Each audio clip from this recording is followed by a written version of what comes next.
Pessoal, para você que está nos acompanhando aqui, eu vou falar agora com um colega meu, vou chamar de colega, porque eu também sou militar, né, da reserva. Para quem não sabe, eu servi a Marinha, ele também, só que ele saiu do Brasil aqui, Alexandre Daniele, ele saiu do Brasil faz 22 anos, não é isso, Alexandre? Ele vai falar um pouquinho da trajetória dele aqui e serviu a Marinha como fuzileiro naval, Mariners, lá nos Estados Unidos. E hoje já está veterano de guerra, teve as suas passagens aí pelo Afeganistão, vamos falar também um pouquinho sobre isso. E já está com a empresa própria, ele trabalha aí com conselhos, usando conceitos que ele teve do meio militar para a vida profissional das pessoas. Já tem as empresas próprias dele aí, tá voando na parte profissional. Então, queria agradecer, a gente está falando online, já estender o convite para quando vier para o Brasil aqui para um encontro presencial. Alexandre, obrigado por aceitar o convite, é um prazer estar com você aqui. Não, agradeço vocês, Paulo, agradeço a tua equipe aí, muito profissional, muito legal o approach aí de vocês. Para, como a gente conversou um pouquinho antes, sempre compartilhar informações e compartilhar conhecimento que o pessoal não tenha que sofrer tudo que a gente sofreu, né? Que agora o acesso à informação é muito mais popular do que quando nós tínhamos nossos 15, 16, 20 anos de idade, né? Perfeito, e vamos trazer informação de qualidade para as pessoas. Alexandre, para a gente começar aqui, conta brevemente para a gente como foi sua trajetória profissional até você chegar aonde você chegou. Vamos lá. Então você saiu do Brasil. Qual que foi sua formação? Vamos lá, resume pra gente. Então, quando eu estava no Brasil, eu sou de uma família que estava passando uns maus pedaços financeiros, como muita família no Brasil passa esses pedaços, né, de ter dificuldade. Eu estava na faculdade de administração lá em Santa Catarina, no oeste de Santa Catarina, e não estava conseguindo pagar mensalidade, aquele desafio todo, né, livro universitário, toda a despesa. E aí surgiu a oportunidade de eu vir para os Estados Unidos. E eu tive essa, abracei, consegui o visto na época e vim para cá. E foi muito bacana porque foi uma época que ainda não tinha o acesso popularizado da informação. A internet ainda era discada, que você tinha que falar depois da meia-noite para não pagar impulso, Isso então em aquela que ano? coisa. Foi em 2003. 2003. 2003. Tá. Isso, ainda estava começando, né? Então eu tive apoio do ex-deputado de Santa Catarina, Joaquim Lemos, seus filhos, e também teve esse apoio, mas chegando aqui teve todo o desafio de imigrante. Não falava inglês, né? O emprego que era para mim trabalhar não deu certo, tive que ir atrás, fui trabalhar na construção civil, nunca. Eu gosto de falar para os jovens, quando eu vou para o Brasil, eu tenho a oportunidade de dar palestras nas escolas no Brasil, que tudo que meus pais queriam me ensinar como adolescente eu achava ruim, né? Meu pai queria me ensinar a pregar um prego, a usar uma furadeira, um serrote, eu não queria aprender. Minha mãe queria que eu ajudasse a limpar a casa, a organizar a casa, e eu não queria aprender. Quando eu cheguei nos Estados Unidos, acabei caindo na construção civil, sem experiência nenhuma, ainda bem que tiveram paciência de me ajudar, e também fui para a faxina de casa no início, porque quando você não tem inglês, você tem que ir para esses trabalhos nos Estados Unidos quando chega aqui, né? E você foi sem visto, sem green card, sem nada. Eu tinha visto de turista, que ele dá a permissão de 6 meses. Eu fiquei, além dos 6 meses, fiquei legal por um tempo, mas acabei depois me legalizando, conseguindo toda green card e tudo mais para mim poder ficar aqui mais tempo. Tá legal. E aí, como foi o seu trajeto até ingressar nas Forças Armadas? Eles aceitam quem não fala inglês lá ou você teve que aprender? Como é que foi? Já. Eu comecei. Aqui nos Estados Unidos tem um fator. Quando eu cheguei, eu comecei a ver que tinha escolas de inglês gratuita para imigrantes. Toda faculdade, toda cidade nos Estados Unidos, pequena ou grande, ela tem ou nas igrejas, ou na universidade, ou na high school, escolas de inglês para imigrantes gratuita. Então, era 2 dias da semana num, 2 dias da semana no outro, um dia no outro. Então, eu comecei a fazer inglês gratuito, 5 vezes por semana, porque eu percebi que o brasileiro que estava super bem financeiramente, tanto na faxina como na construção civil, ele não falava inglês. Ele só trabalhava. Eu disse, eu vou pegar um caminho diferente, vou focar em aprender inglês e depois eu vou focar em ganhar dinheiro, porque você não consegue, como imigrante, estudar e trabalhar para ficar bem financeiramente. Não tem como. Então você tem que escolher um outro. Eu escolhi o caminho inverso. Eu fui para o inglês, né? Depois de 6 meses, eu comecei a fazer muito network na universidade, participar de atividades na universidade, que era uma universidade pequenininha lá em Atlanta, Georgia, chamada Kennesaw. E eu consegui entrar, trazer meus créditos de administração do Brasil, traduzir eles, e entrei na faculdade de administração, numa faculdade pequena. E aí foi quando começou a ampliar meus horizontes, meu inglês começou a ficar melhor, isso tudo dentro de um ano, né? Mas eu ainda trabalhava, eu fui para restaurantes. E aí você tinha que idade? Eu tinha 21, 22 anos, mais ou E menos. aí você pôde se alistar depois de ter aprendido inglês? Como é que... Então, eu não me alistei ainda. Eu aprendi inglês. Aí eu conheci a mãe do meu filho, uma americana, minha ex-esposa, e a gente casou na época, conseguiu green card. E eu percebia muito durante a universidade que todos os recrutadores dos militares estavam lá. Os militares faziam atividades na universidade. Comecei a ver essa presença militar na comunidade, não assim como eles não são muitas vezes como um militar para prender bandido, coisa assim. Eles são o militar divulgando as Forças Armadas aqui. Eu ia num jogo de beisebol, os militares estavam lá sendo aplaudidos. Eu ia num jogo de basquete, os militares estavam aplaudidos. Então faz parte da comunidade americana ter esse reconhecimento com os militares. Isso começou lá no meu cérebro a ativar alguma coisinha, né? Foi quando eu conheci o meu ex-sogro, que é veterano da Guerra do Vietnã, o Scott, e ele é bem republicano. Ele acredita que todo imigrante deveria servir as Forças Armadas se ele quer morar nos Estados Unidos. Então, ele me falou algumas vezes e eu queria impressionar meu sogro e comecei a estudar um pouco sobre a questão militar e eu vi que a maioria das grandes corporações, dos empresários americanos, profissionais liberais, são ex-militares. Faz parte da educação das pessoas que se deram muito bem nos Estados Unidos, principalmente nos anos 90, anos 2000 ali, que tinha passagem militar. E eu disse, opa, então se eu virar militar, eu já tinha o green card, eu já tinha inglês, se eu virar militar, eu vou conseguir muita coisa no futuro profissional da minha vida. E é assim que o americano pensa. Além de eu servir minha comunidade, eu vou ter um fator profissional para me levar na vida, né? Então, eu fui no escritório de recrutadores e me explicaram o processo. Você tinha que fazer uma prova escrita. É mais ou menos 600 a 800 perguntas, eu não lembro bem, é um vestibular bem puxado. Física, química, matemática, história dos Estados Unidos, tem até psicologia, psicotécnico, tudo nessa prova. E você estudou tudo isso? Eu tive que estudar no livro, não tinha nem aplicativo para estudar, não tinha nada dessa tecnologia, né? Não passei a primeira vez, e aí tem que esperar 6 meses para refazer a prova. E eu já tinha 24 anos de idade, e 25 era o último ano para me alistar nos fuzileiros navais. E eu não queria entrar no exército, nem na marinha, nem na aeronáutica, porque eu vi que os fuzileiros navais, eles eram os mais bonitão, fortão, os caras que iam para as missões mais difíceis, era mais fácil de virar um Navy SEAL se você fosse fuzileiro naval. O fuzileiro não é um braço da Marinha? Eu achei que ele fosse... Não. Nos, nos Estados Unidos, nos Estados Unidos, o fuzileiro é um braço da Secretaria Nacional da Marinha, mas a Marinha e os fuzileiros navais têm uma certa rivalidade. Ah, não Aqui. sabia disso não, olha só. A gente fala que o marinheiro é nosso garçom, porque a gente fala que a aeronáutica é o nosso Uber, né? Falava assim, porque a aeronáutica ela só faz a logística pelo ar. Quem tem os caças de combate e quem vai para combate no ar é a Marinha. Não é, ó. Eles não devem gostar muito de ouvir isso, né? Deve ter umas rixas internas aí.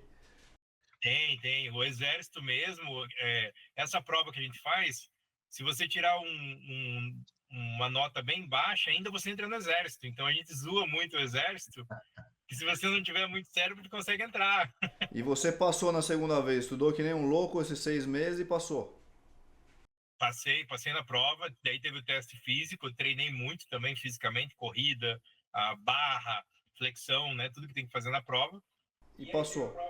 Criminal, uma prova que é bem interessante, que o Brasil não sabe, que toda a minha família, a minha sorte é que eu sou filho único, então não tinha irmão e irmã para pesquisar. Mas se meu pai e minha mãe tivessem sido preso no Brasil, eu não poderia entrar. Eles não pegam ninguém que tem um criminoso preso na família de primeiro grau. Porque eles acham que se você virar militar e você tem uma família com criminosos, você pode eventualmente querer ajudar essa família, esse familiar.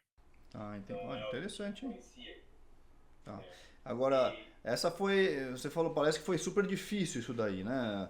Ah, o teste, não sei o quê. Eu imagino que a parte difícil é agora, o treinamento para ser depois que você passou nessa prova, o treinamento para você ser um fuzileiro.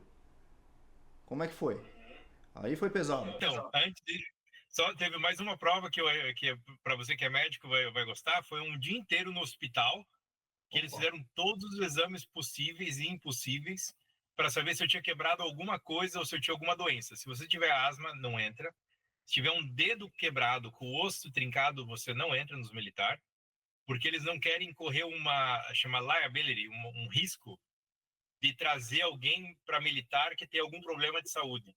Então, um probleminha no coração, um probleminha no nervo, no qualquer coisa, um joelho que levou um mau jeito, você já é desclassificado.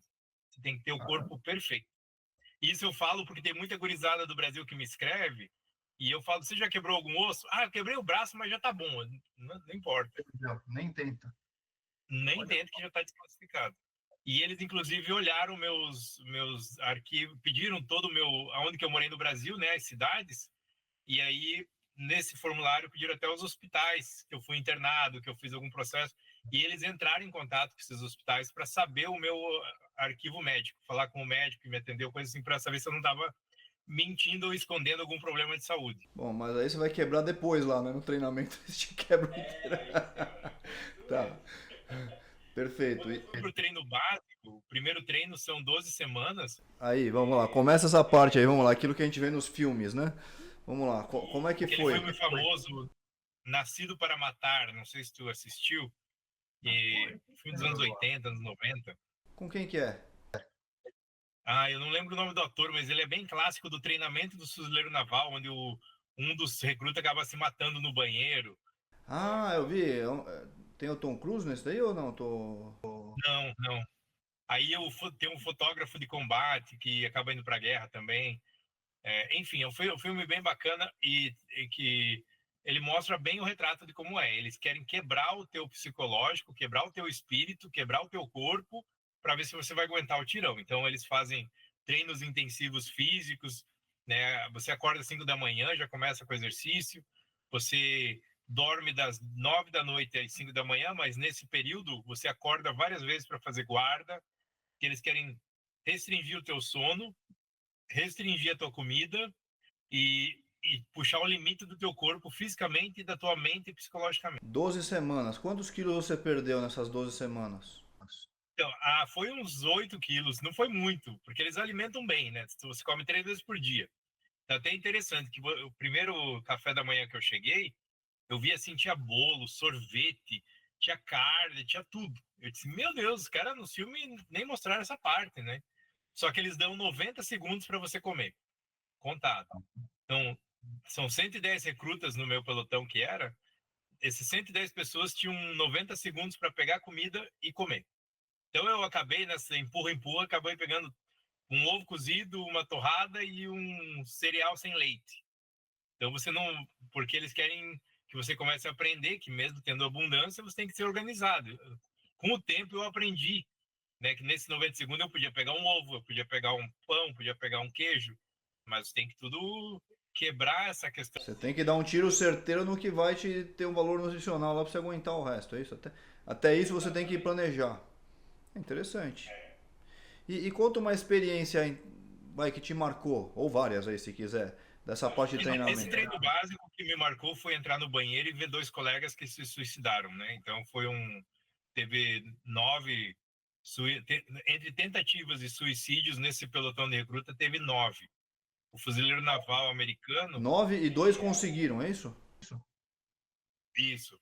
O fuzileiro naval americano é o que tem o maior índice de suicídio no treinamento básico, porque as Caramba. pessoas não aguentam a pressão, Quer né? dizer, mesmo passando por essa pré-seleção violenta aí, ainda afunila ainda mais. Sim, porque eles não imaginam, talvez, né? Eu, por vir da pobreza, por ter visto muita coisa ruim no Brasil, né? Eu não tinha problema com essas coisas, mas você acaba. Eu imagino que aquele americano foi criado numa vida boa, numa classe média alta, ele não aguenta muito essa pressão, E eles querem eliminar essas pessoas já nesse treino básico por causa de uma guerra, né? Na guerra é muito pior. Então eles querem, mas claro que não é a tentativa disso, o suicídio não é o objetivo deles, mas eles conseguem puxar a pessoa até o limite. Por exemplo, para mim, o meu problema era o meu inglês. Eu tenho sotaque no meu inglês, né? Porque eu não cresci aqui. Então eu tinha sotaque, então eles pegavam muito no pé do meu sotaque. Então, assim, humilhavam, pegavam no pé, fazia eu falar na frente de todo mundo, né? Tinha um gordinho, aí eles pegavam no pé do gordinho, tinha um muito magro, pegavam no pé dele, o baixinho. Então, eles descobriam o ponto fraco de todo mundo e batiam naquele ponto fraco por 12 semanas, para ver se a pessoa quebrava, né? Psicologicamente. Então, o objetivo deles é fazer uma filtragem nesse treino inicial. Aí você formou no treino E básico. você assina um termo lá, se você se matou ou não, o pessoal não tá nem aí. Tem que continuar, né? Você Porque assim, todo ano deve ter gente que se mata nessa. tem. O pessoal não tá nem aí, todo mundo sabe disso e os chefes lá falam, é assim mesmo, entra pra estatística, é isso? Eles não falam, é claro, a gente tem a questão de oração, vamos orar, vamos, né? Mas eles fecham os olhos e não comentam nada. Eles falam que você tá lá porque você não foi obrigado a estar lá, você foi voluntariamente e você quis fazer os testes. É que muita gente vê isso no Brasil também, quando entra em contato comigo por redes sociais, o cara pensa assim, eu sou forte, eu sou inteligente, eu vou virar um militar. E não é isso. Você tem que saber se teu pai e tua mãe brigam com você em casa, ou tua esposa, e você fica muito nervoso e te incomoda, você já não tem uma mentalidade para virar militar. Você tem que saber se sobressair sobre toda a pressão emocional que você vai ter na vida. Você não pode perder a cabeça, né? Então, eu falo muito disso para as pessoas. Depois eu vou querer puxar um outro gancho aí de como foi a aplicação desse treinamento na vida real, porque depois eu sei que você foi para o Afeganistão, né? Mas a gente tinha comentado aqui previamente dos treinos de combate, porque assim, eu sou mestre de Kung Fu, e aí eu não vou falar, não, você vai ser militar, me procura que eu vou te treinar, porque é totalmente diferente. Não adianta dizer que você vai aplicar os ensinamentos de Kung Fu no meio militar.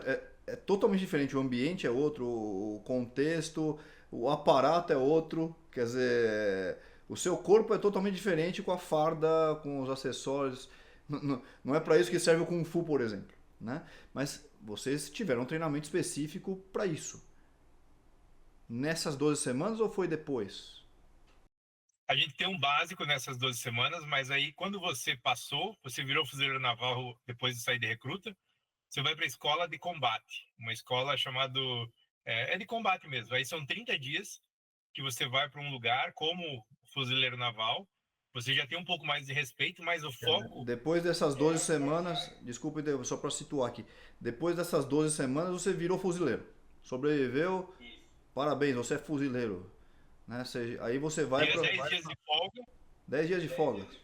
Sensacional. e Melhor depois vai para a exemplo. escola escola de combate. Eu fui para Califórnia na escola de combate. E aí você aprende, eu pensei assim, quando eles falaram que ia para a escola de combate, eu pensei, vou aprender a tirar, aprender a quebrar pescoço. Quando eu cheguei na primeira semana, eu vi a agenda do dia, tinha assim, 5 aulas teóricas. Eu falei, aula teórica, mas eu preciso aprender a jogar granada, dar tiro, né, e tal. A primeira semana inteira foi aula teórica, era a aula de como que é a química de uma munição, como que a pólvora faz o negócio surgir efeito, como funciona o maquinário de uma arma, e tinha também uma aula bem interessante de biologia, que era como matar um ser humano, módulo 1. Aí entrou, eu achei que ia entrar lá um cara fortão, entrou um médico velhinho, que ele foi ensinar a gente onde dar facada para matar, onde dar o tiro para matar. Nós tivemos que decorar, tínhamos aulas de anatomia, né? Então, tem muita gente que me procura para virar militar nos Estados Unidos e eu falo, você é bom em biologia? Eu odeio biologia e química. Então, você já não serve. Vai fazer outra coisa. Olha só, interessante, hein? Então, que nem quebrar o pescoço, e aí eles entram ensinando o porquê que você tem que torcer o pescoço de uma certa forma para deslocar o pescoço, né? E como não adianta você ferir o braço de alguém, não adianta você querer dar uma facada no peito porque pode bater no osso da costela. Então, várias coisas teóricas que é ensinado para a gente na aula teórica. Então, a aula de combate, que eu achei que ia ser só granada, explosão e artes marciais, e aí artes marciais, né? Como você falou, o Krav Maga ficou muito popular nos Estados Unidos depois da internet divulgar, né? Que o Krav Maga ele é uma arte marcial com armas, com Tá. faca, com vassoura. E o treinamento foi nisso, foi com Krav Maga. Não, então eles chamam de Mip-Map no Fuzileiro Naval, que é uma mistura de artes marciais. Mistura Kung Fu, Krav Maga, Jiu-Jitsu, tudo focado você usando um colete prova de bala, um capacete e um rifle. Então você tem que aprender arte marcial usando o teu equipamento. Então eles falaram, por isso que eles retiraram, uma vez era o Jiu-Jitsu, uma vez foi o Karatê, mas com a evolução militar eles formaram a própria arte marcial, né? Que você tem que estar, que nem você falou antes ali, o Kung Fu você tem que estar de pé no chão, tem que estar com o kimono, né? Então o militar não tem como. Interessante. E aí, quanto tempo foi esse treinamento? Foram 30 dias intensivos, né? Porque depois é um treinamento básico de combate. E aí depois desse treinamento vai para outro treinamento, terceira escola. Você vai para a escola técnica daquilo que eles escolheram ou você escolheu para você trabalhar dentro do militar. Eles acharam que pelas minhas notas eu ia ser um bom engenheiro eletricista militar. Porque tem duas coisas que você tem que fazer que são muito importantes numa guerra: água e eletricidade. Se você chega num país que você quer invadir, você cortar água e eletricidade, você já praticamente ganhou a guerra. Então, os militares americanos eles focam muito nessas áreas, né, técnicas, né? Então, durante a escola de engenharia que eu fui para Carolina do Norte, eles continuaram o treinamento de combate e o treinamento de artes marciais, mas também tinha a parte técnica que eu aprendia gerador de eletricidade, eletricidade com gasolina, eletricidade com vento, toda a questão elétrica, porque se alguém invadir os Estados Unidos, a gente não pode ficar sem eletricidade. E se a gente invadir outro país, tem que tirar a eletricidade deles, né? E aí tem o engenheiro de águas, né? Eles chamam de water dog. São os engenheiros de água militar, que também é fundamental. E você foi no final para engenharia militar ou não? Eu fui me formar na minha formatura como engenheiro militar, um tenente-coronel Garcia viu que eu tinha sotaque no meu inglês e me chamou de lado, e tinha um colega meu da Coreia e um colega meu nascido na China. Chamou nós três e falou: olha, nós estamos começando um grupo novo no Fuzileiro Naval chamado Civil Affairs. Civil Affairs era um grupo que pertencia ao Exército e trouxeram para o Fuzileiro Naval que nós éramos os diplomatas militares. Nós iríamos para o Iraque ou Afeganistão fazer uma negociação, porque o general na época era o general Petros. O general Petros, ele tinha uma estratégia de guerra que era ganhar corações e mentes dos locais para eles entregar o Talibã e a Al-Qaeda. Então eles queriam ganhar a população local. Para ganhar a população local, você tinha que mandar militar que conseguisse se conectar com as comunidades. Então eles preferiram pegar as pessoas com sotaque no inglês, porque para aprender outro idioma seria mais fácil. Eles me mandaram para a escola de Pashto. Pashto é o idioma que eles falam mais no Afeganistão. E você aprendeu a falar pashto? Pashto. Você fala pashto? Fala um pouco, né? Hoje eu já esqueci muito, mas na época eu estava melhor. E aí a gente aprende toda a questão cultural para fazer negociação. Por exemplo, a minha missão era no estado de Nimroz e Farah, que é no sul do Afeganistão, onde foi a zona mais perigosa durante a guerra. Você já foi com o intuito de ir para o Afeganistão. Quando você terminou seu treinamento, já tinha algo determinado para você. Na verdade, Paulo, eu pensei assim, eu vou dar uma de brasileiro malandro. Eu quero entrar no administrativo dos militares para mim não ir para a guerra. Eu pensava assim. Mas assim que eu me formei naquele treino de 12 semanas, eles meio que fizeram uma lavagem cerebral comigo, que eu queria ir para a guerra. Eu, eu não entendo, hoje eu tento lembrar aonde que eles viraram a chave no meu cérebro para mim pensar assim, se o meu irmão, meu colega vai para combate, eu vou junto com ele. Mas na prática você virou uma máquina de guerra nesse treinamento todo, né? É o que acontece, né? Você foi treinar. É uma, é uma lavagem cerebral para isso, né? Então e você não é obrigado a ir para a guerra. Quando eles falam que o teu batalhão vai para a guerra, você pode falar, eu não quero ir. Eles, quando chegaram no meu grupo, eles pediram assim, esse grupo vai para o Afeganistão, alguém não quer ir? Teve 3 colegas meus que levantaram a mão. Um estava indo, passando um divórcio, o outro estava com o filho doente, e eles não foram para a guerra. Porque eles falaram, olha, minha cabeça não vai estar boa para ir para a guerra, então eu prefiro ficar. ficaram, sem problema nenhum. E não tem nenhum problema, o cara não vai ser discriminado, não entra no currículo dele, não. Nada. Não, não. Então, assim, eu fui voluntariamente para a guerra, eu disse, vamos lá, já que eu treinei tudo isso que eu treinei aqui, vamos embora, né? E aí foi interessante que teve o treinamento pré-guerra, que foram 6 meses intensivos pré-combate. Que aí nós fomos para um lugar chamado A Fazenda, que é um lugar que a Associação Protetora dos Animais tenta achar e não consegue, que é um lugar bem escondido, nós tivemos que fechar os olhos para não saber a localização, que eles levam nós para a gente treinar, eles pegam e dão facada, queimam porco, cabrito, para nós tentar salvar os animais. Eles falaram que o porco é o único animal que luta para viver, como o ser humano luta para viver. Então a gente pegava vários porcos adultos, dava tiro, facada, botava fogo neles, e aí tinha que fazer todo o processo de torniquete, como auxiliar na queimadura, explodir a perna do porco, explodia algo do porco. E depois fazia o que com o porco? Comia o porco, o que sobrava do porco? Não, porque ele ficava sedado, né? Então, parece que por causa da sedação eles preferiam não comer ele. Mas é assim, é algo que o americano que é contra assim machucar animais, ele é muito furioso com isso, né? A Sociedade Protetora dos Animais não falou nada disso? Ou eles não sabem? Eles odeiam isso, né? Só que os nossos capitães e major, eles falam assim, é melhor a gente perder um porco do que perder um colega, né? Do que perder um ser humano. E a única forma de praticar um torniquete bem feito, um curativo numa queimadura, né? É você praticar em alguém, não podemos praticar em ser humano, né? Então a gente praticava nos animais. Então você tá especialista em anatomia de porco também. Depois dessa daí você tava sabendo de... Tá. E fala uma coisa, você já estava casado nessa época. Você falou que quem te motivou foi o seu sogro. Isso, acabei como 70% dos militares, a gente tem o maior índice de divórcio. Então, como é que fica a vida de casado numa dessa? Você ficou 15 dias fora, 10 dias de férias, aí 30 dias de treinamento. Aí depois você vai para o Afeganistão. Só que antes você vai ficar 6 meses na fazenda lá que você nem sabe onde é. Você fica isolado do planeta. Enfim, como é que fica a vida pessoal? Não deu certo. Oi? Não dá certo. Você sacrifica o casamento. Infelizmente, você fica tão focado na tua carreira militar que tu acabei me divorciando, né, dessa época. Durante esse processo? Logo na entrada, já assim, porque você fica até tem aquele filme Sniper americano. Eu já vi esse daí, já vi. Tem uma parte que ele volta de uma missão curta e ele está sentado no sofá olhando assim para o lugar branco e a mulher dele reclamando que ele não está mais em casa, que ele está com o pensamento fora. E aquela cena foi tão chocante para mim e para os meus colegas veteranos de guerra, que é exatamente como a gente se sente. A adrenalina que a gente tem no treinamento militar e nas missões não tem nada igual. É uma coisa super viciante, né? Aquele risco da vida, aquele companheirismo e tal, e você acaba perdendo a família.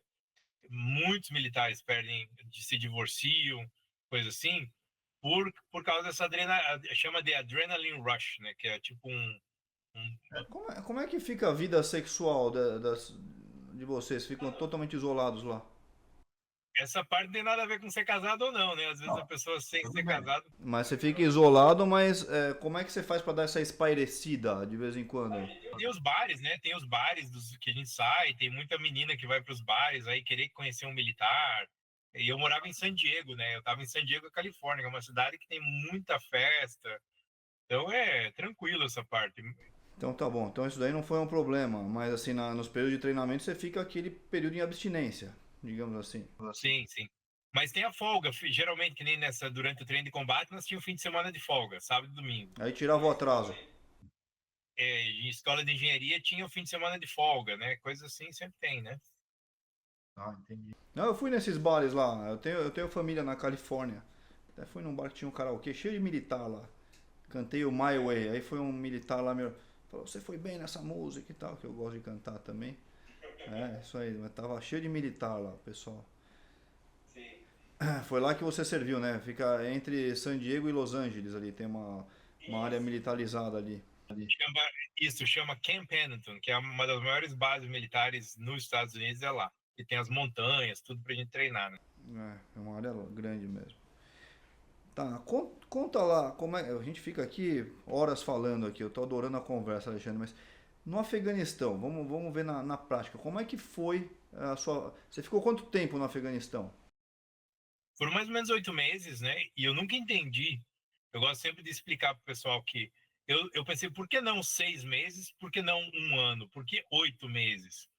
Quando você chega lá, eu cheguei na minha primeira missão, eu tava com medo. Eu pensei assim, puta, e se eu morrer, né? Já tinha meu filho com um pequenininho, assim, e eles botam pressão em você, falaram, olha, tem muito militar perdendo a perna, porque o Al-Qaeda e o Talibã descobriram que se eles fizerem a bomba escondida para você pisar em cima e te matar, a gente anda em 7, os fuzileiros navais. Se ele te matar, os 6 vão continuar com raiva para te pegar. Agora, se você tirar só a perna do militar e ele ficar vivo, você imobiliza 3, porque 2 vão ajudar o colega a fazer o torniquete e a manter ele calmo. Então você imobiliza mais militar ferindo 1. Melhor ferir do que matar, né? Isso é uma regra no meio militar, né? Isso. Então eles começaram. Então eu tinha medo de perder perna. Eu andava na areia lá, me cuidando, né? Isso no primeiro mês. Assim que eu tive meu primeiro combate, aí eu comecei a melhorar e ficar mais autoconfiante. O primeiro combate você teve que tirar alguma vida lá? Já, a gente tem que. Isso é normal, né? Você tem que aprender a lidar. O meu primeiro combate, tirando vida, foi bem complicado porque eu nunca tinha acontecido comigo. Quando eu virei, que eu entrei numa casinha, ele estava mirando para mim, mas eu vi que ele estava com o olho amarelado de ópio, né? Que eles usam muito ópio lá para ficar drogado. E ele estava tremendo e eu conseguia tirar primeiro nele. Mas esse é um sonho que eu tenho até hoje. Várias vezes que eu tenho um pesadelo, eu sonho com esse mesmo cara. É sempre ele, sempre o primeiro que eu tive que entrar em combate. Então, não sei se o meu cérebro ficou em choque por ser o primeiro, né? Porque depois dele já não lembro mais, assim, já não me afeta. Mas aquele primeiro cara, eu sinto no meu sonho o cheiro do suor dele, eu sinto o cheiro da carne queimada. Quando eu voltei da guerra, eu fiquei 1 ano sem comer carne, porque quando se atira em alguém, é praticamente queimar carne, né? Então fica um cheiro de churrasco, muito parecido. Ou você estava perto dele? Foi cara a cara? É que quando você mata alguém na guerra, você não pode abandonar o corpo da pessoa, porque vira um risco da vigilância sanitária. Tu tá querendo ajudar o país, ainda tu vai matar as pessoas e vai deixar lá jogada, vai criar um índice de doença muito grande. Então a gente traz o body bag é uma sacola preta que a gente carrega os corpos, e aí a gente junta o corpo, põe lá dentro, né? Se caiu um pedaço do cérebro que você tirou, sei lá, na cabeça, tirou alguma parte que ele caiu, você tem que juntar o dedo, juntar o braço, botar tudo lá, fechar esse body bag e carregar com você até o ponto mais próximo central da cidade do local para tentar localizar a família dele. Porque o General Petraeus, na época, ele definiu o quê? Se você matar um inimigo e ele tiver filhos e esposa, essa, essa família vai virar toda contra os Estados Unidos. Então nós tínhamos uma indenização de $1.000, que para eles era muito mais que $1.000. Então nós procurava a família do cara, entregava o corpo para o líder religioso e pagava a indenização para a família. Era uma forma de não fazer tantos inimigos, é isso? Isso, Pra tentar dar que eles uma possam estudar, apaziguada. ter uma vida melhor. Caramba. Mas aí você falou do sentir o cheiro da carne queimando é no trajeto. Quando você estava carregando o cadáver, você sentia. Você tá ali arrumando o corpo dentro do body bag e tá sentindo aquele cheiro, né? E o cara, às vezes, com essa mistura toda de cheiros, vem urina, vem fezes, vem tudo, porque o cara, às vezes, se solta, né? Então, é uma coisa que você tem que se acostumar. E nisso acontece muito choque psicológico, né? Ele não me afetou muito, mas eu sou diagnosticado com PTSD, que é trauma. Estresse pós-traumático. É, Isso.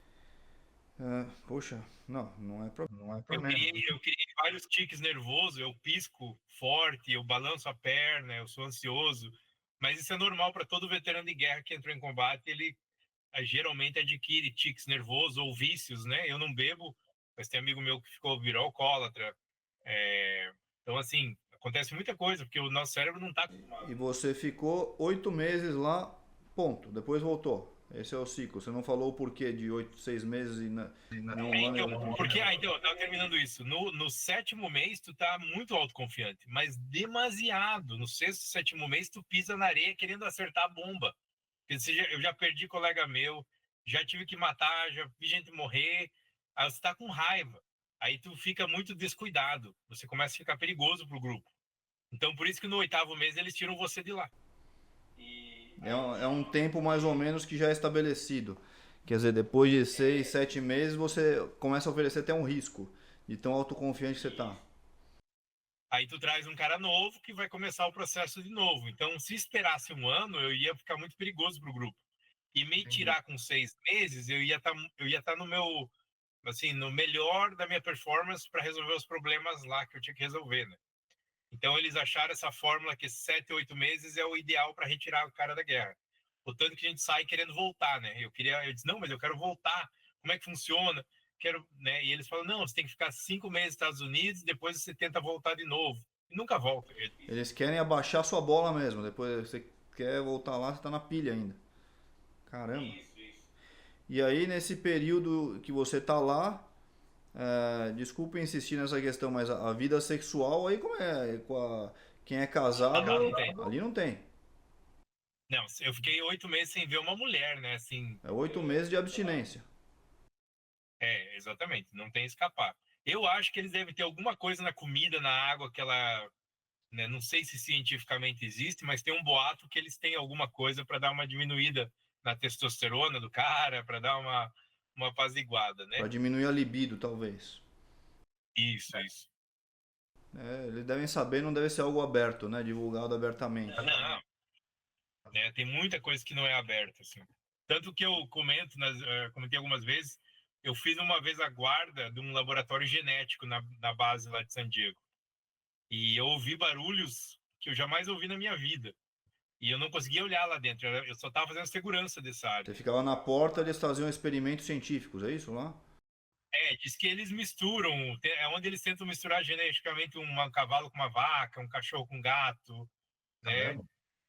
Então, é nessa base militar, e ninguém conseguiu nunca ter imagens do que eles fazem nesse laboratório genético. Deve ser um negócio de outro mundo, hein, o que acontece lá. Um... A área 51 que eles falam é coisa de alienígena, é isso? De extraterrestre. O que é a área 51? A área 51 também fiz a segurança, eu fui uma vez chamado no deserto ali, entre Califórnia e Nevada, e a gente também não consegue olhar lá dentro, né? A gente só fica fazendo a segurança em si. E a permissão para atirar é assim, se vê alguma coisa que desconfiar, você tem permissão para atirar, né? Mas a gente, Na dúvida, atira, mas você não sabe o que é feito lá. você como militar, você nunca questiona nada, né? Você nunca pergunta, o que é lá? O que que eu... Ordem é ordem, né?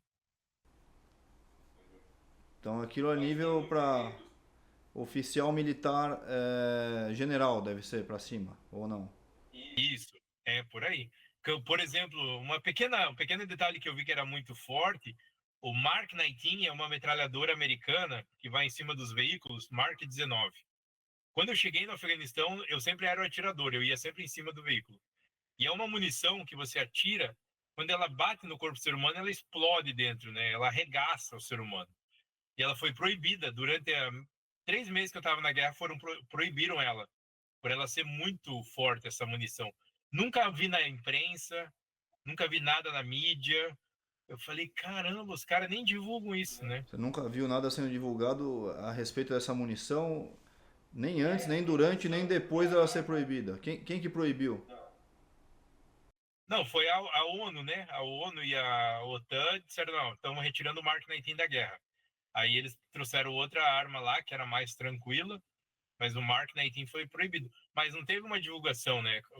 E a mesma coisa com o Bin Laden. Eu estava no Afeganistão em 2010, 2011. Foi quando o Bin Laden foi capturado e morto. Você participou da operação? Eu não participei, foi o Navy SEALs, mas os fuzileiros naval, a gente fez a segurança do perímetro. Então eu estava a uns 10 quilômetros da onde aconteceu essa busca, fazendo o 360 de segurança. Mas só o Navy SEALs que entrou na casa, né? Então, quando aconteceu esse evento e a gente soube que ele morreu, a gente tinha internet lá, né? E eu lembro que eu ia no Yahoo, que era a nossa maior fonte de notícia, Yahoo, CNN, e nada, nada. Aí passou um mês e eu disse assim, falei com o meu major, eu falei, major, a gente pegou o Bin Laden, não tem nada na imprensa. Aí ele deu uma risadinha e falou assim, Daniele, é que a única pessoa que é autorizada a divulgar essa notícia é o presidente dos Estados Unidos. Então, a gente não pode falar nada para E ninguém. você teve acesso a como foi a operação? Você consegue compartilhar? Então, antes de eu compartilhar, aí o que aconteceu? Passou 3 meses e aí começou a eleição americana. Ah. Foi, aí o Obama divulgou a notícia da captura do Bin Laden. Ele esperou estrategicamente para tirar vantagem política. Exatamente. Ele Ah. segurou a informação o máximo que ele pôde perto da eleição. Entendeu? Então, acontece essa jogada, mas nós ficamos angustiados, porque a gente sabia que foi que aconteceu, né? Então, Então vocês já sabiam da operação, foi, mas foi divulgado 3 meses depois, então. 3 meses depois. Ele aguardou o máximo que ele pôde. Aí começou, aí nós tivemos várias coisas quando a gente voltou da guerra que eles falaram, ó, não pode falar isso, não pode falar aquilo, não pode falar aquilo. Aí eu comecei a ver filmes depois da minha ida para a guerra, um deles é o Zero Horas. É um filme que no Brasil ficou bem famoso também, que é sobre a captura do Bin Laden. É igualzinho de como ele foi pego, como foi pego. Aí eu até falei com o meu capitão, né? Eu disse, mas olha aí, fizeram um filme, alguém vazou, né? Dele, não, Alex, é que tem muita coisa que a gente manda para Hollywood para eles fazerem um filme, um seriado, porque se vazar, a gente fala, ó, isso aí é um filme. Isso aí foi um filme. Então eles falaram que eles fazem como é que eles chamam? É uma névoa de guerra. Várias missões que eles mandam as histórias para Hollywood, para escritores, para que se a pessoa falar, ó, eles estão torturando o cara dessa forma. Dele, não, mas peraí, eu vi um seriado disso. Aí você confunde a população. Ela não sabe mais o que é ficção e não ficção. E como é que você separa o que é ficção e não ficção? Não, para a população em geral não tem como, né? E você, com a sua visão? Hoje, vendo filmes e seriados, eu consigo distinguir melhor. Que nem teve aquele filme de Guerra ao Terror, né? Que ganhou o Oscar. Ah, é um filme que o cara estava na base militar, aí ele bota uma roupa civil e vai para a cidade. Isso nunca aconteceu. Você não pode trocar de roupa. Você nem tem roupa assim para sair para a cidade, pular muro. Isso ali não existe, né? Ou então quando o cara sai correndo, atirando com uma pistola de pé, não existe. Você não vai acertar em ninguém. E a gente vê muito filme, muito seriado, o cara correndo com uma arma atirando o outro. Não vai acertar e mata ainda. Eu fico assim, indignado. Ou uma bomba, né? Que o cara vai lá, abre, tem uma bomba lá de plástico pequenininha e dá uma explosão gigante. Você sabe que não é o tamanho da explosão. Então, muita coisa que você vê que eles fazem para aumentar, para diminuir, né? Mas a tortura de guerra, ela existe ainda, mas eu acho bem interessante que eles começaram a falar sobre tortura nos Estados Unidos, né? Hoje a tortura ela não é física, a gente não bate, a gente não faz nada. O que você pode fazer é botar num caixão a pessoa, começar a jogar água em cima, deixar uma torneira ligada, que a água começa a pesar com o tempo, e liga uma música bem alta, repetindo a mesma música o tempo inteiro. Então tem vários tipos de tortura psicológica que a gente fazia nesse sentido para não ter mais a tortura física, por causa do escândalo do Iraque em 2006, né? 2006 teve um escândalo lá do Iraque, que eles Qual que foi? estavam tirando a unha dos caras. Ah, então ocorreu mesmo. Ocorreu, foi um choque, assim, né? Que foi divulgado imagens, filmaram. E a tortura, isso é tortura física, mas a tortura psicológica é aceitável? Tá legalizado. É legalizada? Sim, você só não pode machucar a pessoa, mas psicologicamente pode fazer o que você quiser. Psicologicamente você pode machucar à vontade, você não pode machucar fisicamente, é isso? Exatamente. Psicológico ela se resolve depois. Tá, depois dá um jeito. Se ela ficar sonhando com você, ou o que for, problema dela. É isso aí. Poxa, que beleza, hein? Então, como é que é feita essa tortura psicológica? Música alta. Geralmente o mais popular é você fechar a pessoa num lugar bem fechadinho, um caixão, por exemplo, né? Deixar ela, vai fazer fezes, vai se urinar, vai ficar com fome, com sede. Você põe uma água caindo em cima, faz um buraco ali no caixão, deixa aquela água caindo, vai ficar gelado, o cara vai ficar com frio, né? Em 48 horas, nessa situação, com um barulho atormentante alto, ele vai falar o que ele quiser, o que a gente quiser, né? Nenhum ser humano aguenta. Eu falo em 5 minutos, pô. Não precisa 48 horas, pô. E isso é legalizado. Ninguém tem nada contra isso. Ninguém tem nada contra isso. É. Você já sofreu algum tipo de tortura? Não, nunca fui preso, nunca fui Nem nos treinamentos, eles não te submetem a isso. Treinamento, sim. Treinamento a gente faz alguns, mas é bem leve, porque com a vinda do celular, teve algumas imagens divulgadas de treinamento, e hoje tá pior ainda, né? Depois que eu saí, eu falo com meus amigos veteranos de guerra, os caras hoje quase não fazem nada com o militar, no mundo inteiro, né? Por causa do medo de divulgar uma imagem do cara sendo um pouco mais bruto, né? Então eu já peguei uma fase um pouco mais leve, mas o que a gente ouviu falar que na época dos anos 90, anos 80, era bem pesado. Assim. Treinamento de tortura, treinamento de coisas assim, né? Mas o celular piorou muito a qualidade do treinamento dos militares. Então é mundialmente já aceito que a tortura psicológica ela é legalizada, então. Sim, mas não é falado abertamente, né? É uma coisa assim, é como a questão de ensinar o militar a tentar acertar a facada ou o tiro na coxa. Isso não é uma coisa que vai estar na imprensa, né?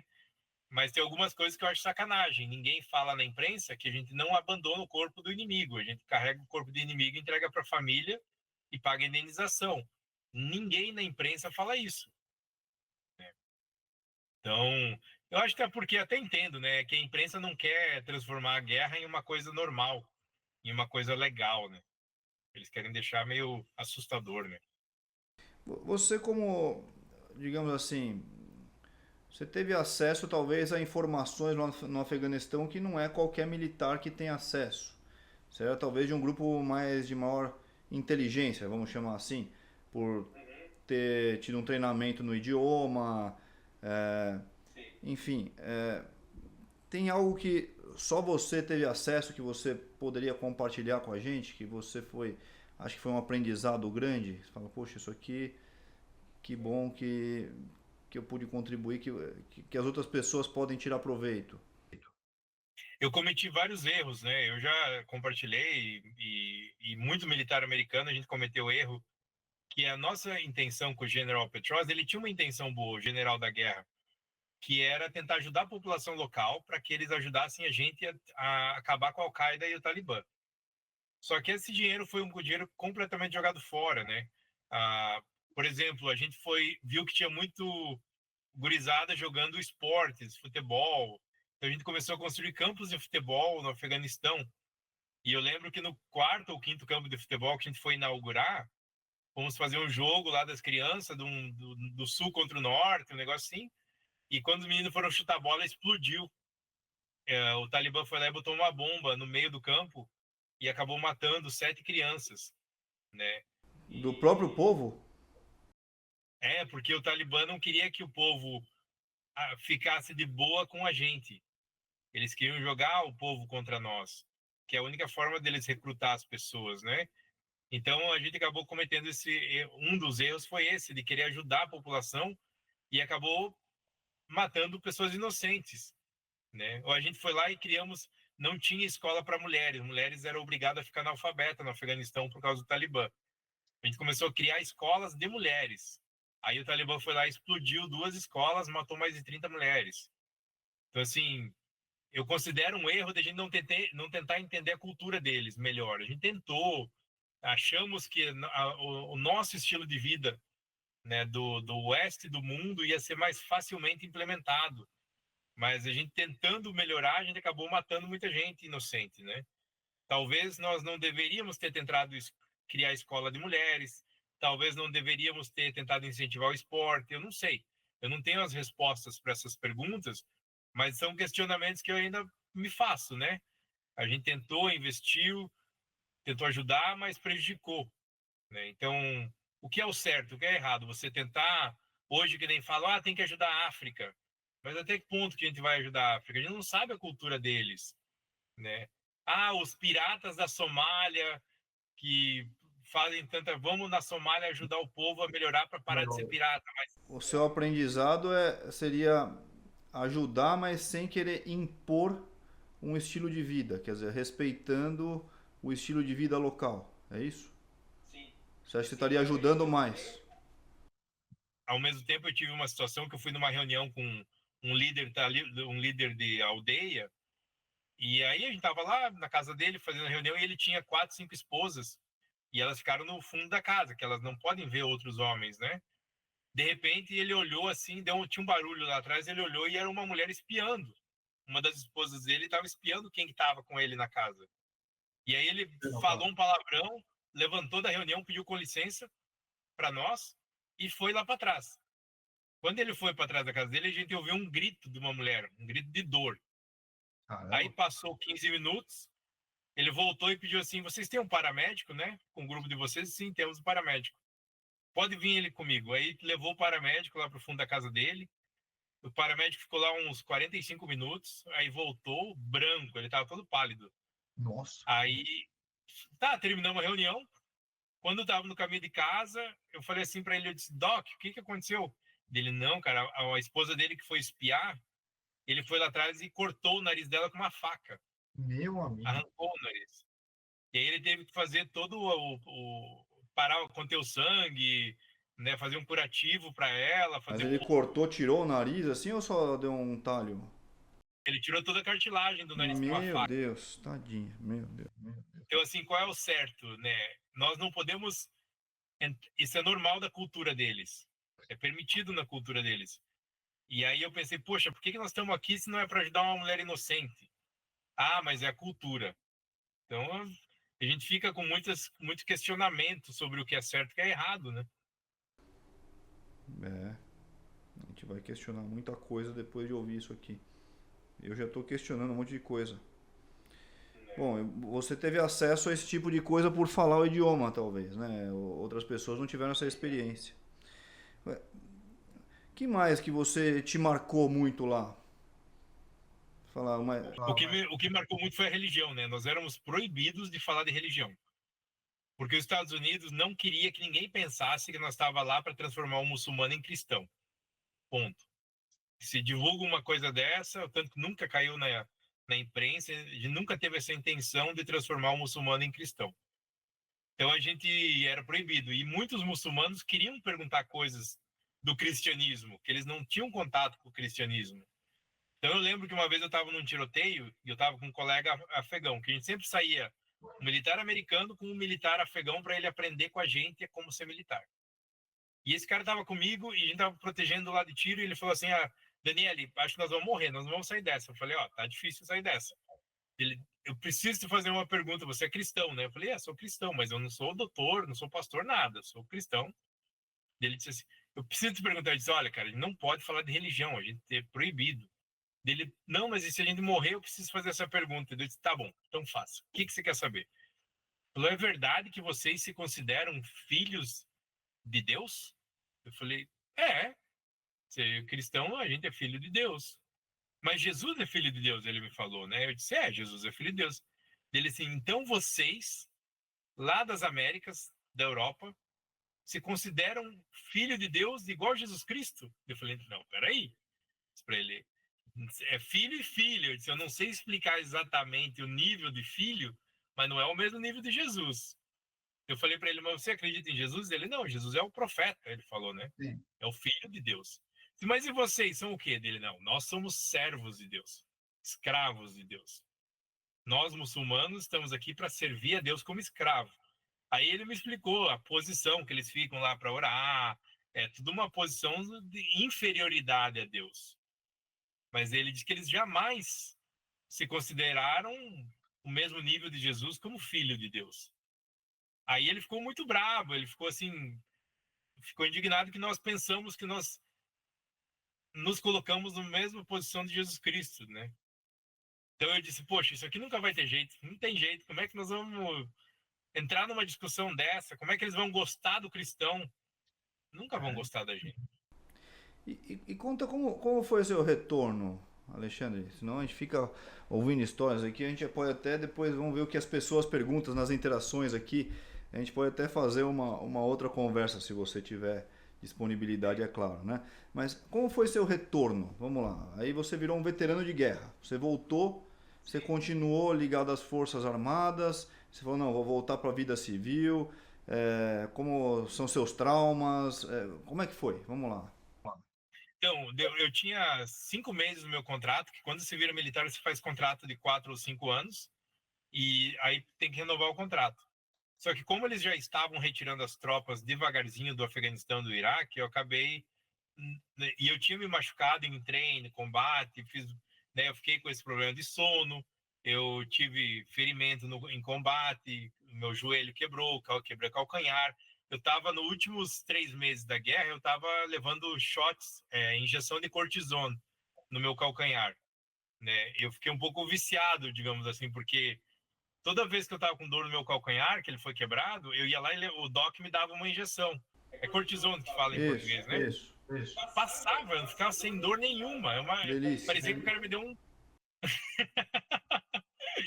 Aí voltava pro treinamento, ali 2 meses de novo, aquela dor, doc, pelo amor de Deus, me dá aquela injeção lá de cortisona que. Aí eu lembro que na minha terceira ou quarta vez já não tinha o mesmo efeito, né? Já não tirava aquela dor. Eu ficava já incomodado, já não conseguia treinar direito. Eu não sei cientificamente, de repente você pode ajudar mais o pessoal a entender, né? Depois de um tempo, essa injeção já não faz mais Não aquilo, né? faz e você não necessariamente trata a causa, né, do problema. E aí você vai tendo problemas de atrofia da musculatura, dos tendões, dos ligamentos locais aí, e acaba tendo consequências no longo prazo. Não sei como é que você é hoje, se você recuperou totalmente, espero que sim, mas às vezes você fica uma sequela, né, disso daí. É que você quer resolver só aquele imediatismo, mas e você ainda é jovem. O que vai acontecer daqui a 20, 30 anos, quando você ainda vai ser jovem, que é hoje, né? Você ainda é jovem para mim, né? Enfim. Então, eu tô com 43 anos, eu sou indenizado pelos militares. Eu não pude renovar meu contrato por causa desses machucados, né? Então, até para o pessoal entender que no Brasil é diferente, nos militares do Brasil. Hoje eles me pagam, né, desde que eu saí dos militares, uma indenização pelo meu calcanhar. É $150 por mês, por exemplo, pro resto da vida. Eu recebo essa indenização. O meu joelho, eu não lembro se é 200, 250 por mês que eu ganho pelo meu machucado no joelho. Eu quebrei costelas. Mais ou menos cento e poucos dólares cada costela quebrada. Porque eu sinto dores, dependendo do jeito que eu durmo. Quando eu acordo, eu não consigo respirar, porque diz, até você pode ajudar o pessoal a entender melhor. Quando você quebra a costela, parece que ela não volta ao normal, né? Ela não gruda. Depende de como ela consolida. Pode ficar um calinho lá, você pode ter uma dor crônica assim, né? Eu tenho essa dor crônica que, dependendo do jeito, eu parece que eu não consigo mexer do lado esquerdo, né? Então, eles me dão uma indenização por essa dor. Eu tenho indenização pelo PTSD, que é o trauma pós-guerra, né? Então, eu recebo mais uma Só indenização dizendo de ali. novo, transtorno do estresse pós-traumático, né? Só para traduzir aqui. Eu tenho enxaqueca diária. Todo dia eu tenho enxaqueca. Eu tenho que tomar água, tomar magnésio, tomar remédio para dor. Eu tenho comprovado medicamente e eu recebo indenização por isso. Eu perdi a audição de um ouvido 40%, o outro 15% a 20%. Eu tenho uma indenização pela perca de audição por causa das explosões, tiro, né? Que eu tenho zunido no ouvido, que é tinnitus. Tinnitus, é isso aí.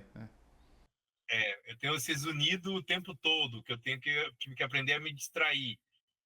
O que mais? Eu fiquei com impulsão para alimentação, fiquei com um problema Compulsão alimentar. física física. É, então, assim, vários problemas que acarretaram, eu recebo uma indenização militar pro resto da vida, porque não vai ter volta, né? Não tem volta. Então nessa soma aí você consegue ter uma vida razoável, se for ver, né? Você não... Eu tenho uma indenização que seria uma aposentadoria boa no futuro, né? Mas a maioria dos militares que foram para a guerra acabam tendo esse problema, mas ainda bem que o governo ajuda com isso, né? E se você pudesse escolher entre ter essa indenização e ter a sua saúde perfeita, o que você escolheria?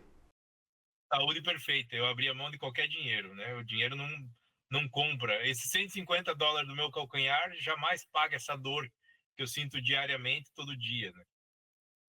Entendeu? Então é bem por aí. Não, isso é um aprendizado. Eu não sinto o gosto, com uma queda que eu tive em combate, eu não sinto. Falaram que foi neurológico, né? Eu não sinto paladar como eu sentia antigamente. Eu não sinto cheiro como eu sentia E antigamente. você tem pessoas que se machucam para serem indenizadas? Você tem esse tipo de malandragem lá também? Que nem, por exemplo, Não, é difícil. Ninguém quer se machucar.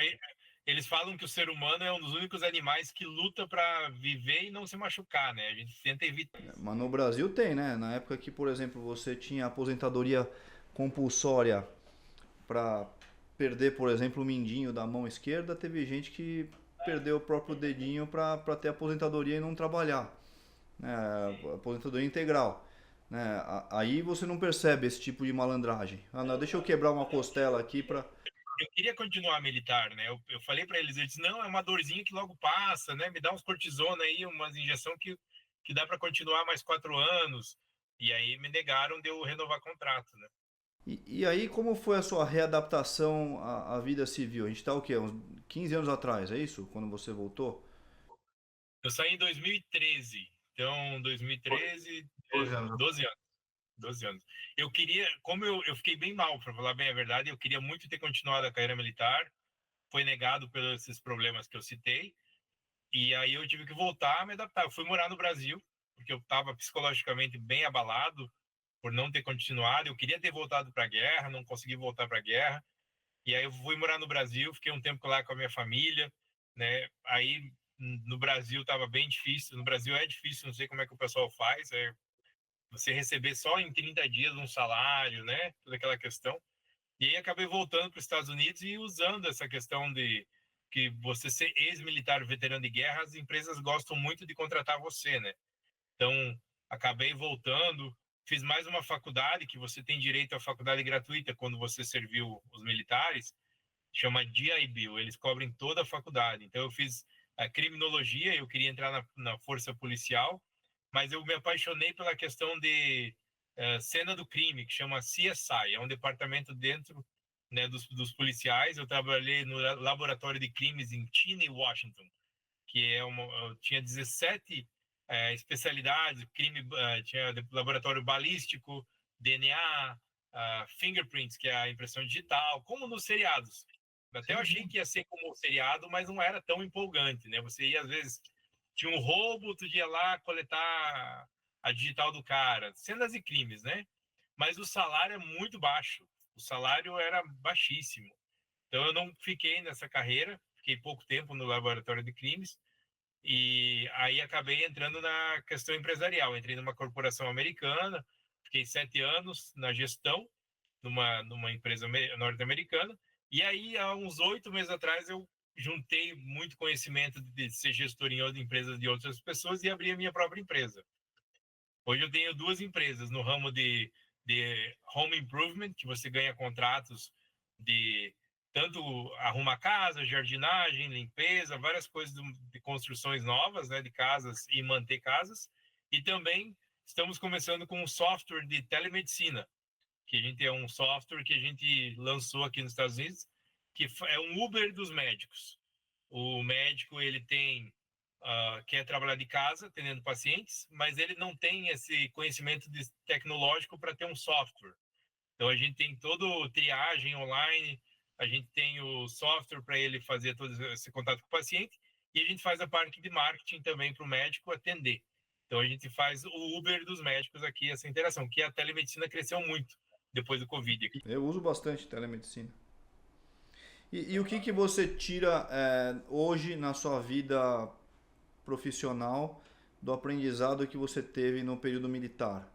O que, que você usa de lá? É, eu uso muito sim a paciência, né? Para você ter uma empresa, você tem que ter paciência. Hoje, mais do que nunca, você sabe que é difícil ter uma empresa que vai, em 3 a 6 meses, ficar milionário. Você tem todo um período de adaptação, um período de experimentos, de erros. E isso no militar a gente aprende muito.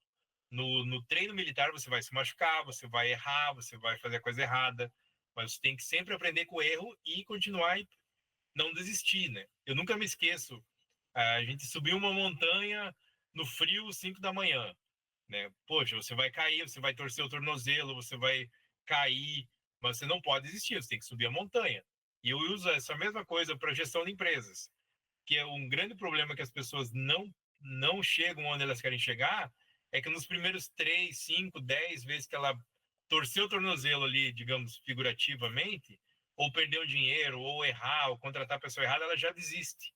Ela já pensa em vender empresa, pensa em fechar portas, né? Mas isso tudo ela tem que usar para continuar a caminhada dela, a jornada dela. E eu uso muito isso dos militares, né? Outra coisa é a persistência. O militar nunca desiste, ele sempre continua em frente, ele busca caminhos. E eu vejo que a pessoa que não foi militar, ela geralmente ela ou desiste, ou frustra, ou usa aquele, não vai dar certo, não nasci para isso, né? Você veja a Amazon, né? A Amazon, empresa americana, a Apple, que contrataram muitos militares, ex-militares, eles ficaram 10 anos, a Amazon ficou sem ganhar um lucro por 10 anos, né? Quantas empresas brasileiras aguentaram 10 anos no prejuízo, né? A própria Apple, eles tiveram várias falhas, várias coisas deu errado, o Steve Jobs foi mandado embora, né? E a Google, todas essas grandes empresas americanas, eles tiveram vários ex-militares, veteranos de guerra, trabalhando no background, digamos, atrás das câmeras, né? Dessas empresas para manter elas. E é uma coisa que a gente leva muito forte nos Estados Unidos. Por isso que você pega a lista de 50 empresas maiores do mundo, eu posso chutar hoje, sem saber exatamente, que 30 pelo menos são americanas. E eu garanto para vocês que dessas 30, ou contador, ou marketing, ou logística era um ex-militar. E eu não vejo no Brasil, ter essa cultura de botar o ex-militar na gestão da empresa. É muito difícil você ver isso. Muito pelo contrário, o ex-militar no Brasil ele é desvalorizado, eles não usam esse conhecimento dele, né? Eu não vejo as empresas contratando o cara da reserva para gestor de um hospital, digamos, né? Não sei, você que está na área médica da Marinha, será que tem vários gestores hospitalares que vêm da reserva da Marinha, da Aeronáutica, do Exército? Talvez não, né? Não vejo. Não, você tem razão. É bem desvalorizado, na verdade, né? Não é nem questionado. Diga, peraí, vamos fazer. Nos hospitais aqui, a maioria dos médicos são militares da reserva, né, que são muito valorizados, né, nessa questão. Só para, às vezes, simplificar não, diferenciar aqui no Brasil. Você falou um pouquinho disso no começo, né? Mas na prática, qual que é a diferença dos Marines, ou fuzileiros, seria isso a tradução, né? Para os demais ramos das Forças Armadas, né? Você vê isso, uma diferença tanto no treinamento como numa missão? Vocês são acionados para situações muito específicas. Como é que é isso daí, Alexandre? Então, hoje são 5 forças armadas, né? Antigamente era 4. Hoje são 5. É a Força Aérea, o Exército, a Marinha, mas o fuzileiro naval ele é mais independente da Marinha do que dependente da Marinha nos Estados Mas Unidos. não é uma força à parte. Isso. E o espaço, né? Hoje tem a Força Espacial Militar, que foi lançada há poucos anos atrás aqui nos Estados Unidos, que é o 5º membro militar. Mas o quarto seriam vocês? Sim, somos o 4º e Tá agora a bom. Força Espacial. Então, assim, a Força Aérea, a Aeronáutica Americana, ela é uma parte de logística. O foco dela maior é em levar e buscar. Ela tem aqueles aviões grandes de porte de logística que leva e busca. Na guerra em si, ela tinha esse papel muito importante de levar a gente para a guerra. Mas também tem algumas pequenas unidades na aeronáutica que são de combate, como são a Anglico. Anglico são os drones, né? Antigamente era pouco, mas hoje está muito maior. São os drones de combate. Então, os drones estão na aeronáutica em si, mas ela não tem um grupo especialista que vai para combate na terra, né? Ela também tem poucos caças de combate. Agora, quando você vê o filme Top Gun, não são da aeronáutica, são todos marinheiros. O Tom Cruise, o Maverick, eram marinheiros. Os maiores caças de combate, os melhores treinamentos de combate aéreos são da Marinha Americana. E é uma coisa que confunde um pouco o povo no Brasil, né? Sim, sim. Fica no porta-avião lá, no mar, é americano. Desculpa, americano não, é Não, Marinha, né? é Marinha. Marinheiro. O Tom Cruise era marinheiro naquele filme do Top Gun, ele não era da Força Aérea Americana. Então, aí tu tem a Marinha, ela é a Força Médica. A Força Médica Militar é a Marinha Americana. Eles têm hospital na água.